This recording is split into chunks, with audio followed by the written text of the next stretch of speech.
Hey, this is John Lee Dumas, the founder and host of Entrepreneurs on Fire. And if you're wanting to learn how to embrace change and navigate through disruption as a leader, then listen to the Leadership is Changing podcast with my good friend, Denis. He's prepared to ignite. Welcome to Leadership is Changing. Each week, we and our guests provide information and insights through exploring leading change. This is taking your leadership to another level by finding the balance between executive excellence and personal well-being through stories that inspire real change. It's time to adapt in our fast-moving world when leadership is changing with your host, Denis. Hey, welcome to the show, Leadership is Changing. What we as leaders know to be true is that change is constant. Leaders everywhere confront similar obstacles because people are people, but everywhere you go, leaders are overwhelmed, disrupted, and under pressure. They run from email to email, meeting to meeting. Many leaders are not changing quick enough, which means they run the risk of becoming irrelevant and being left behind.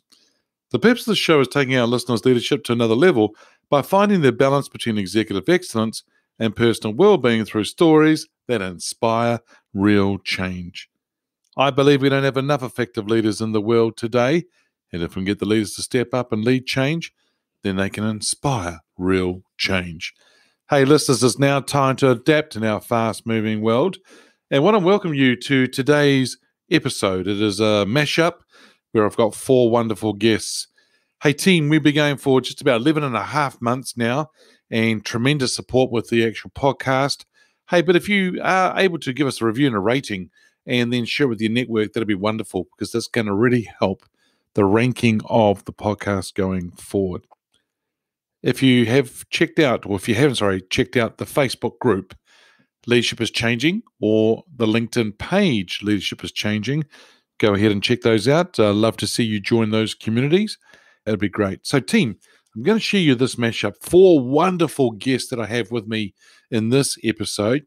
From episode 59, Eric Skwarczynski.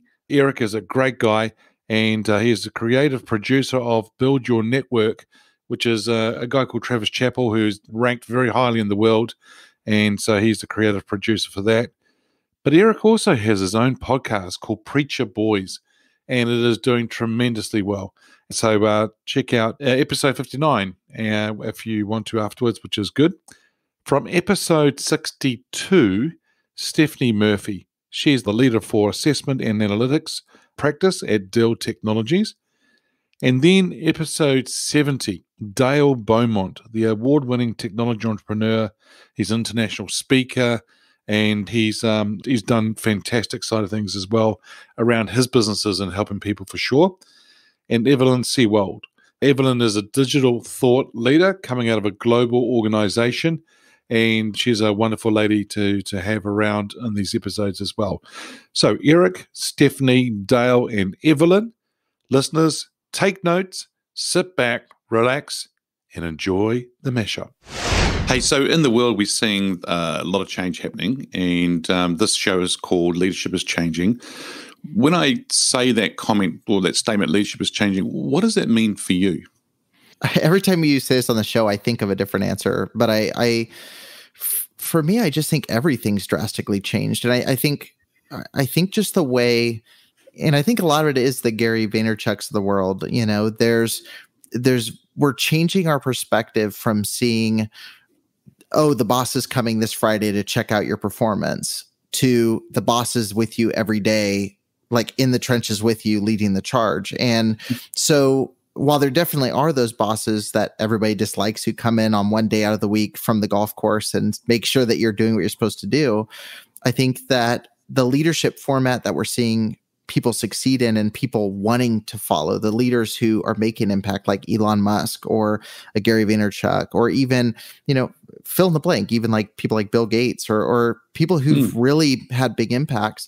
It's people who are down on the ground moving the vision along themselves. They're visionaries who are being followed, as opposed to someone who was promoted to a position from the bottom up, or, you know, they got the job because they knew somebody in that realm and it's just an investment for them. You know, it's it's the people who are invested with not just finances, but like actual life investment. Like those are the companies that I see really, really blowing up. And I think that's what people are looking for, you know, like I've worked for both. I've worked for the people who say, hey, thanks for everybody for hitting your bonuses this month. I got a special corporate gift and I'm going to go on a cruise for a week. Thank you all for your hard work. And, you know, and then I've worked for people who every little bit of resources that they get, they're dumping into their team to help build them up. And I'd always rather work for the latter, you know, than the former. Yep. Yeah. And it's actually really interesting to see that and how people react to it, because I think you're right. I mean, when people are promoted into a title, it's a title. Yeah. But those who actually take people on the journey with them. And I like what you said before about the boss in the trenches with you. Right. It's almost like, when you say life investment, it's almost like they've got skin in the game. They're there with you. They're in there. Yeah. They're going to fight with you. They just don't say, oh, there you are. Away you go. Good luck. Bye. And see you in 4 months' time. It's a little bit different. So, yeah. Right. Hey, yeah. Oh, sorry. Go on. No. I was just going to say, yeah, it's disappointing when you feel like the only time you see your leader is when you're doing something wrong, when it's go see the boss. Like I partner with, you know, Travis Chappell on his show, and it's exciting to go see him because we're going to work on something that's going to build what we're working on. It's not, hey, come over. And then I'm instantly thinking, what did I mess up? You know, like that's a totally different context to be thinking in. So yeah, totally. Yeah. And I think you then have more confidence as well, which means you will bring more to the table and you will bring more to your game because there's a totally different confidence. Right. Exactly. Hey, the show's called Leadership is Changing. Now, when I say that terminology or the title of the show, what does that mean for you? Yeah, so I thought about this when I saw the name of the podcast, and it's really, there's so much to unpack there, you know, especially in the midst of the first time when the entire world is going through a stressful event together, right, with the pandemic, and everyone having to be either remote, or not everyone, but a lot of people having to move to these remote workforces where you've got global teams all over the world on their computers. I think there's been it's back to that trust element. It's how do you begin as a leader to change the way you're leading your team when they're not there with you, right? And so you can't grab them in the coffee room and you can't, just walk up to them and talk to them about some feedback. You've got to set meetings or spend time or have phone calls. And so it's back to that trust element that you have to build relationships. And a lot of that is scheduling the one-on-ones and being on video calls. I was on a call the other day and I didn't feel like being on video because I hadn't brushed my hair, and it's just a matter of sometimes you just have to do those things because seeing someone's face and having that direct connection can be really helpful. And there's also the piece of, we mentioned earlier about just the workforce changing and becoming more diverse. And after the recent events of like the murder of George Floyd and social justice reform, there's this need to back to understanding your team members and realizing that there's other things that impact them. And so having to, as a leader, recognize that as me, my leader, as an African-American female, my leader had to recognize this year was extra hard for me. I'm going through a lot more than just the pandemic, but also, witnessing a lot on the news that really impacted me as an African-American. And so recognizing when your team is going through something, I have an amazing leader who reached out and kind of was just like, hey, how are you? Checking in on you. How are you feeling? And there is an element of being personal that I think the traditional workforce has kind of shied away from that. And I think there's going to have to be, especially as we become remote and we deal with more social injustice, there's going to have to be an element of leadership that is personal. As kids enter Zoom meetings and things, that personalization is going to become more important. Yeah, and I think the key here too would be to check in on people, as you say, but not just once. Do it regularly, because the thing is, if you're doing it once, that sort of feels like a check in the box. I've done that. Yeah, that's all good. But if you do it on a regular basis, I think that's really important too.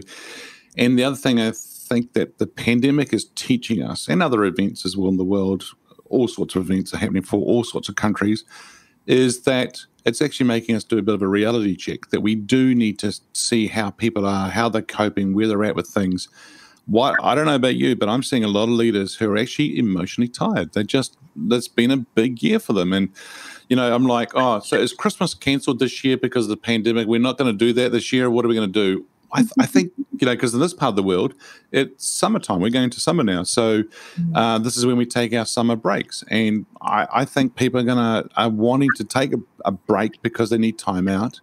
But I think we do, as you said, we do need to check in on people from all of our different backgrounds, right? Cultures, all sorts of things. I was interviewing somebody on the show the other day, and it's more about diversity again, but it's people with a disability, and they're not being looked after well either.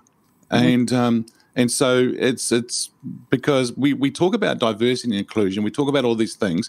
For a lot of organizations, it is a tick in the box, right? But they talk about a lot of things, but they tend to forget about disability. It's a really good point. I was talking to a coworker the other day, and we were doing some research at Dell about being the only on a team. And from a disability standpoint, prior to the pandemic, he was discussing how, when they would go on offsites and travel, he's like, I was the only one that had to think about what will be my accommodations when I get there. Are we traveling on plane, in the car? How will I get my wheelchair in? There were so many things that no one else had to think about, but because of him being, having the different ability, he had to think through those things, and no one else thought about them. And so there's this thing about being the only person on a team. I was talking to someone else in India. She's the only female on a team, and she had to go. They were having this, and this is all before the pandemic. They had to go to this beach. They were having like a beach party for like all the offsite. And she was like, being the only female, I had to think about, what do I wear? Everyone else was just like, okay, let's go. And she's like, but I don't know, what do I wear? Do I wear a bathing suit? Is that inappropriate? Do I wear something else? And so thinking through all these things, again, I think as leaders, sometimes we forget those small nuances that we don't have to think about that other people may have to. That is huge. That is huge. So listeners, what Stephanie sharing here with us is the fact that at times, in fact, all the times, I think I have to say here, Stephanie, that we do need to think about not just ourselves, we have to think about the people around us, the people in our teams, and what does it mean for them? However, there's also a balance too. I don't think that we can try and stop living, or we don't try and stop doing things because we're worried about other people. We have to do what we need to do, but take into consideration others. I think that's probably a key word to use, is being very considered when you're looking at things, for sure. Yeah, it's a great segue into my next question, because the show is called Leadership is Changing, of course. And when I mentioned that term or that statement or that name of the podcast, what does that mean for you? Yeah, look, I think that, overall we're moving from a position of whereby most type of leadership was really, authority style sort of like, leadership.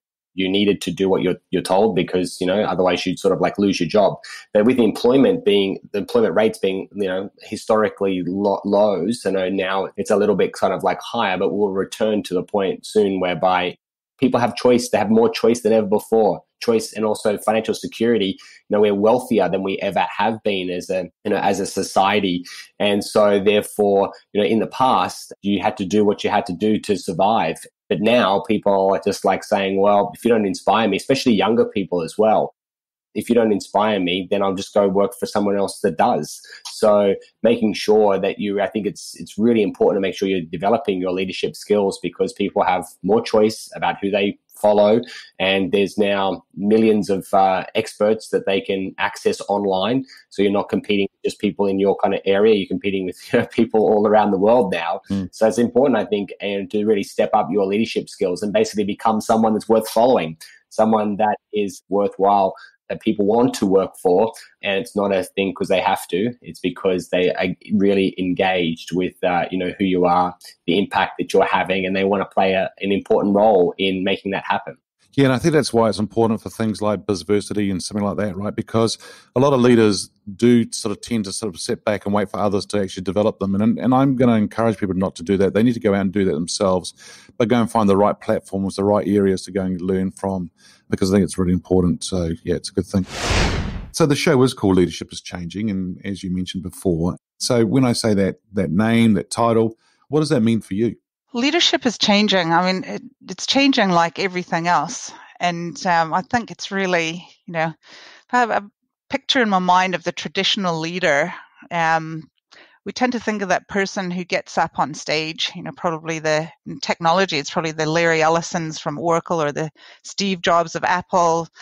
And, they give an awesome inspirational speech in an auditorium, and then everyone goes out and they're blown away and they want to do great things. I think leadership has become more about connecting with people more dynamically. Things are changing too quickly to keep having those auditorium-style leadership speeches. It needs to happen in real time. And I think what we're seeing is, yes, we still need to inspire and provide vision, and all of those things haven't really changed. But how we actually lead in the moment, I think, is becoming much more important. I think people are looking for connection, and how do they role model their own behavior in a really fast-paced world? How do we make decisions, and therefore how should they make decisions? How do we deal with ambiguity and change? How do we challenge boundaries? And do we listen to them as individuals? So I think that real need to connect and inspire at a grassroots level, I think, is where we're really seeing that change happening. Wow, connect and inspire at the grassroots level. Excellent. And the bit that you talked about, the dynamic side, around connecting dynamically, do you think technology is going to actually help a lot of leaders and enable them to do that? And if so, how? Yeah, I mean, the tools are hard to keep up with, in terms of the tools that you can, whether you're on Slack or WhatsApp or Zoom, or, the tools are just coming thick and fast. And I think, COVID certainly brought out a whole new way of working and connecting. And I think technology helps, but I think fundamentally you still have to make the effort to connect. Are you consciously connecting? Are you having the right conversations? All of that hasn't changed, right? Technology is just an enabler to do it in a different way. I still think we need to, role model behavior and connect in a way that others can see. And whether they see that through technology platform or in person, I think the fundamentals are still the same. Yeah, that's great. Yeah, because I don't know. Yeah, you're right. I mean, there's so many tools out there, and it's quite overwhelming to see. And I just say to people, well, it doesn't matter which one you choose. In fact, just choose one, will you? And then get on with it. That's number one. But number two is, if you do, going back to what you just said, make sure you do connect. The fundamentals are still there. You still need to be the leader. You just can't hide behind the tool. In fact, I think the tool allows you to have a bigger global footprint or a global reach a lot easier and quicker, and which is great, but it's still, and I think it actually probably emphasizes leadership more. Hey, listeners, I hope you really enjoyed that mashup with Eric, Stephani, Dale, and Evelyn. Fantastic insights that they've shared there. And hey, love for you to send me a message and let me know what you actually got out of those that episode today, which is a wonderful one. Hey, if you already haven't really check out episode 00. That's my story that I share with you in relation to what I'm doing and why I started this podcast. The other day, I had someone come up to me going, hey, I'm listening to your podcast. It's great. I said, great. Which episode are you listening to? Oh, I've started right from the beginning, and I'm up to now episode 50. So it was pretty cool. So great to hear from listeners and so forth. Hey, team, feel free to put a review and a rating, and feel free to share them with your friends and your family, this podcast, which would be great. If you haven't already checked out the Facebook group or the LinkedIn page, Leadership is Changing, we would love to see you in those communities. All right, listeners, what we as leaders know to be true is that change is constant. Change is incredibly scary, especially with the unknown and the unfamiliar territory. It's time to adapt in our fast-moving world when leadership is changing. Hey, look out for the episodes. When they're released, download them, have a listen, put a review and a rating, and as I said before, feel free to share with your friends, family, and your network. Hey, if there's any feedback you'd like to give me on the show, or if you'd like to give me or ask a question for my guests as I'm interviewing them, or for a question on the Ask Denis freestyle episode, feel free to send me an email, denis@leadingchangepartners.com. Hey, listeners, thanks for tuning in. It's always great having you with us. Until next time, bye for now. Thank you for listening to this episode of Leadership is Changing with your host, Denis Giannoutsas. Each week, we and our guests provide information and insights through exploring leading change, inspiring executives and leaders to adapt and lead a bigger game in a fast-moving world.